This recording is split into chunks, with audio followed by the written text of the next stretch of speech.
Hello, welcome to national rankers. मैं हूं आभा गुप्ता सेरीवाल और हम पढ़ रहे हैं क्लास 12th का अकाउंट। इसमें एक कंपनी लेके अंशों का निर्गमन से संबंधित कुछ क्वेश्चंस हम कर रहे हैं। अब जो क्वेश्चन हमारा है वो कंपनी के चिट्ठे में अंश पूंजी को किस तरह से दर्शाया जाएगा उसको लेकर, कि अगर किसी क्वेश्चन में आपसे ये कहा जाए कि कंपनी की अंश पूंजी दी गई है, कंपनी ने कुछ संपत्तियां भी खरीदी हैं, कुछ अवशिष्ट याचना भी है और आप उसको कंपनी के चिट्ठे में दर्शाइए, कंपनी की बैलेंस शीट बनाइए, तो आप किस तरह से बनाएंगे। तो उसके लिए सबसे पहले हम ये क्वेश्चन देखते हैं। एबीसी लिमिटेड की स्थापना 20 लाख रुपए की पूंजी के साथ जो 10 रुपए वाले समता अंशों में विभाजित थी, ये जो पूंजी है कंपनी की अधिकृत पूंजी कहलाएगी, क्योंकि इसका रजिस्ट्रेशन, इसकी स्थापना 20 लाख रुपए की पूंजी को लेकर हुई है। इनमें से 5,000 अंश विक्रेताओं को भूमि एवं भवन के क्रय हेतु पूर्ण प्रतिफल के रूप में निर्गमित किए गए और 15,000 अंश जनता को प्रस्तावित किए गए। इनमें से 12,000 अंश आवेदित और यथाविधि आवंटित हुए। मतलब कंपनी ने 5,000 अंश तो विक्रेताओं को भूमि और भवन खरीदने के बदले में दिए और 15,000 अंश उसने क्या करा, जनता में निर्गमित किए। लेकिन उसके पास आवेदन कितने के आए? 12,000 के। 15,000 अंश उसने निर्गमित किए थे, बट आवेदन कितने आए? 12,000 के। संचालकों ने 8 रुपए की प्रति दर से याचना की। अंश की कीमत थी 10 रुपए, लेकिन कंपनी के द्वारा याचना कितनी की गई है? सिर्फ 8 रुपए। 2 रुपए अभी कंपनी के द्वारा मांगे नहीं गए हैं और समस्त राशि प्राप्त हो गई।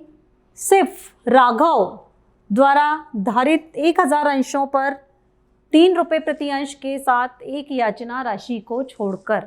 इसका मतलब यह है कि एक अंशधारी है राघव, जिसके पास 1,000 अंश हैं, उसने क्या करा? 3 रुपए याचना राशि का भुगतान नहीं किया। मतलब इसकी जो राशि है वो आना बाकी है। अवशिष्ट याचना कॉल्स इन एरियर है। तो अब आपको कंपनी के स्थिति विवरण में पूंजी को दर्शाना है। किस तरीके से आप कंपनी की बैलेंस शीट बनाएंगे ये आपको बताना है। तो उसके लिए सबसे पहले हम ये कॉलम बना लेंगे। कंपनी की बैलेंस शीट के balance sheet of ABC limited, जिस कंपनी की बैलेंस शीट आप बना रहे हैं उसका नाम ऊपर आ जाएगा। उसके बाद जिस डेट में बना रहे हैं वो डेट आगे आ जाएगी। एज ऑन, जो भी डेट क्वेश्चन में आपको दी गई है, वैसे वह जो कंपनी की बैलेंस शीट है वो वर्ष के अंत में बनाई जाती है, तो जो भी अंत की तारीख होगी वो वहाँ पर आ जाएगी। अब ये जो कंपनी की बैलेंस शीट है, इसमें ये कॉलम से particular note number, current year amount और प्रीवियस ईयर अमाउंट, ये कॉलम्स के बाद में सबसे पहले हम इसमें लिखते हैं equity and liabilities first.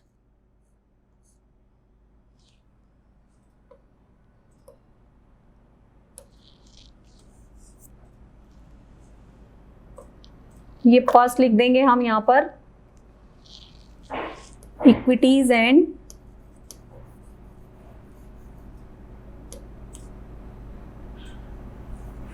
Liabilities.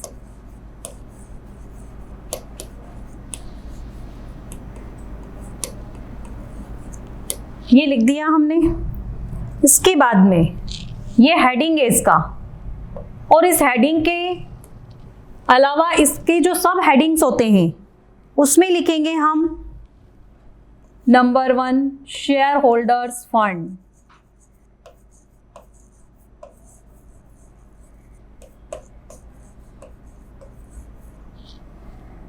और फिर इसमें लिखेंगे हम share capital.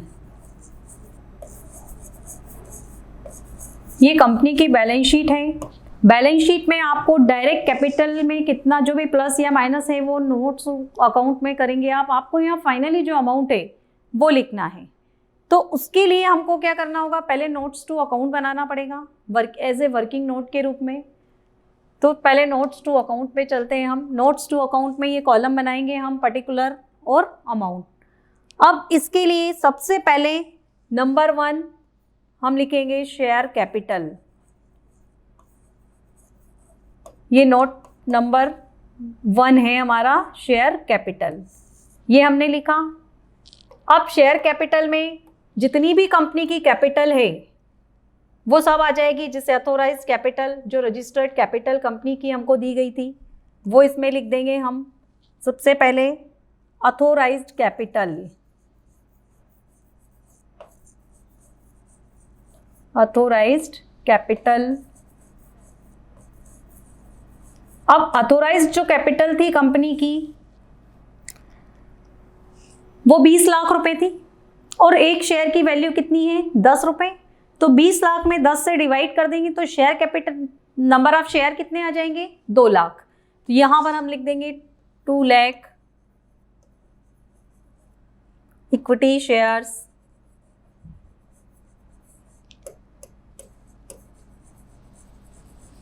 Of ₹10 each.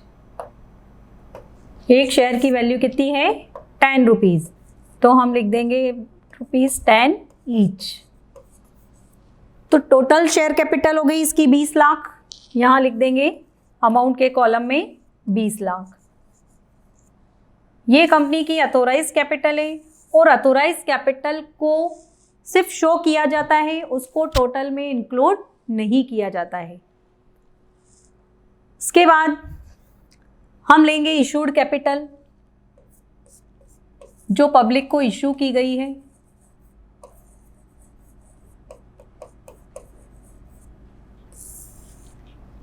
Public में इशू की थी इसने, कितने शेयर इशू किए थे पब्लिक में? इसने 15,000 अंश निर्गमित किए थे और 5,000 अंश विक्रेताओं को दिए थे।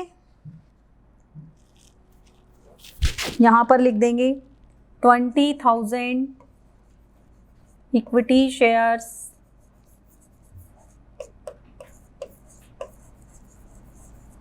Of ₹10 each. ये हो गए 2 लाख। ये भी हमने बंद कर दी। क्यों कर दी? क्योंकि इसकी सब्सक्राइब्ड कैपिटल भी हमको दी गई है। अगर मान लीजिए कि जनता के द्वारा पूरे अंश ले लिए जाते तो इशूड एंड सब्सक्राइब्ड कैपिटल दोनों सेम हो जाती, बट इसमें ऐसा नहीं हुआ। कंपनी ने 5,000 अंश तो किसको दिए थे? विक्रेताओं को दिए हैं भूमि और भवन खरीदने के बदले, और बाकी के जो 15,000 अंश हैं वो जनता में निर्गमित किए थे। तो जो जनता में निर्गमित किए थे उसमें से पूरे के आवेदन आए नहीं। तो सब्सक्राइब कैपिटल जो है प्रार्थित पूंजी है जो कंपनी की वो अलग है। तो अब हमको दोनों को अलग अलग करके लिखना पड़ेगा। तो जब हम दोनों को अलग अलग करके लिखेंगे तो जो इशूड कैपिटल है वो हमने पहले बाहर लिख दी, इसको भी हमें टोटल में शामिल नहीं करना है। अब हम लिखेंगे सब्सक्राइब्ड कैपिटल। सब्सक्राइब कैपिटल मतलब वो कैपिटल जो जनता के द्वारा डिमांड की जाती है, जितने के एप्लीकेशन कंपनी को रिसीव्ड होते हैं। तो ये हो जाएगी हमारी सब्सक्राइब्ड कैपिटल।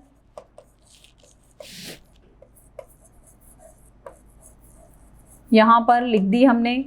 अब इसके बाद सबसे पहले जो परचेज कंसिडरेशन में 5,000 शेयर निर्गमित किए थे उनकी वैल्यू लिखेंगे हम। यहां पर लिख देंगे 5,000 equity shares of ₹10 each for purchase consideration।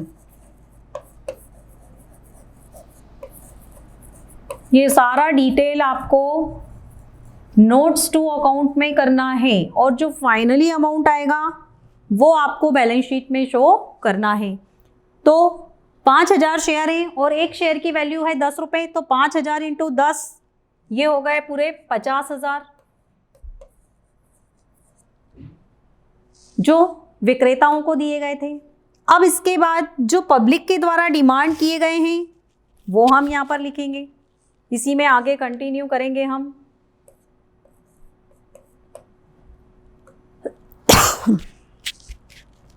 इसमें लिखेंगे 12,000 इक्विटी शेयर्स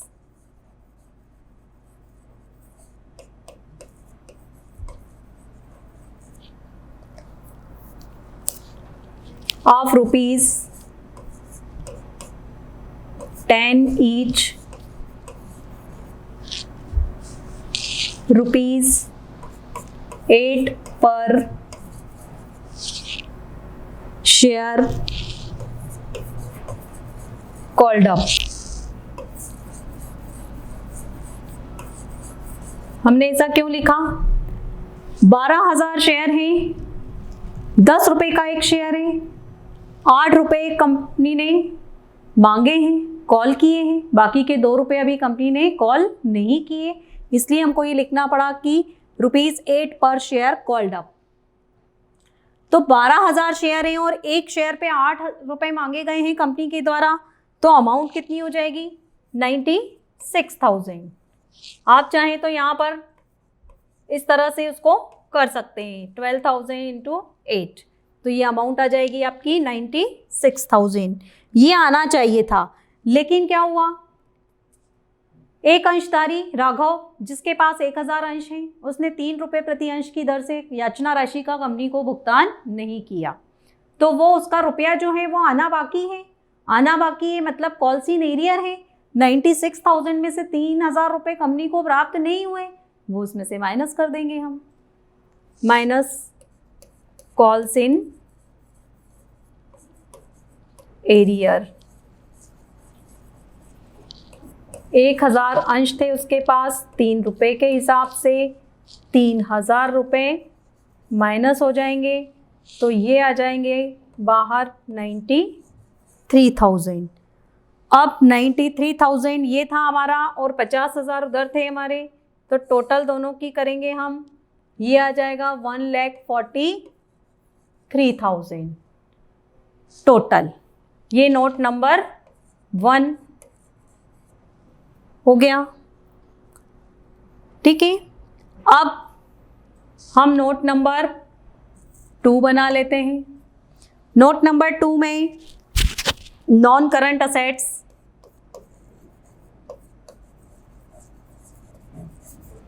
ये कंपनी की नॉन करंट असेट्स है। कंपनी के पास land and building,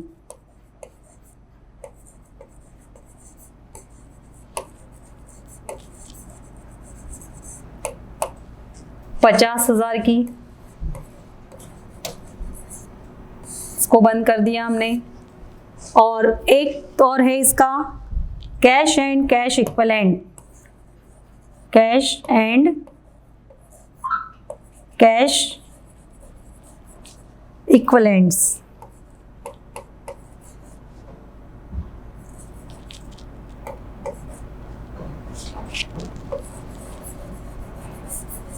cash and cash equivalents में लिख देंगे cash at bank. Cash at bank company को कितना मिलेगा? यही 93,000 जो शेयर के रूप की राशि के रूप में मिला है, 93,000। तो ये जो राशियां हैं अब हमको सब बैलेंस शीट में लिखनी है। कौन कौन सी? 1,43,000 ये लैंड एंड बिल्डिंग की अमाउंट 50,000 और 93,000 जो कैश एट बैंक है, ये हमको बैलेंस शीट में लिखना है। तो पहले हमने नोट्स टू अकाउंट बना लिया, अब हम बैलेंस शीट में चलते हैं इधर वापस। ये आ गए हम बैलेंस शीट में। तो शेयर कैपिटल हमारी कितनी हो गई? 1,43,000। यहाँ लिख देंगे हम 1,43,000। और इसके अलावा और कुछ आइटम है नहीं, तो क्या करेंगे? इसकी टोटल लगा देंगे यहाँ पर 1,43,000। अब इसके बाद में हम हमारा जो सेकंड पॉइंट है वो लिखेंगे। इक्विटीज एंड लायबिलिटीज के बाद में सेकंड पॉइंट आ जाएगा असेट्स।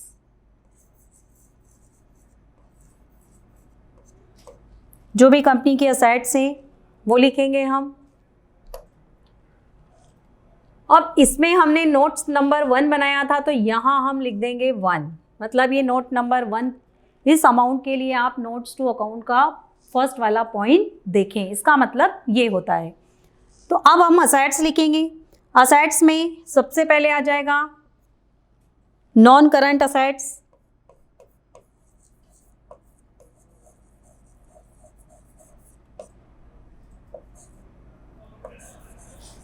नॉन करंट असेट्स, और नॉन करंट असेट्स में आ जाएंगी लैंड एंड बिल्डिंग।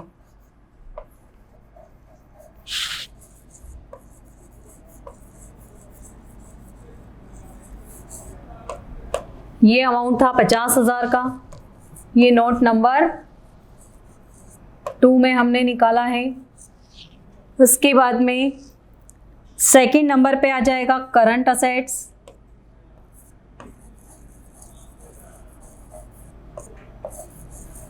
ये सब हेडिंग्स हैं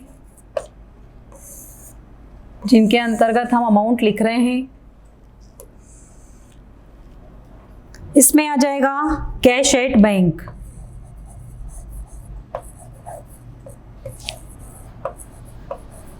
कैश एट बैंक के लिए नोट नंबर 3 जो हमने नोट्स टू अकाउंट में करा था, कितना 93,000। अब हम इसकी टोटल लगाएंगे, ये इसकी टोटल हो गई 1,43,000 और फिर इसकी भी टोटल आ जाएगी 1,43,000।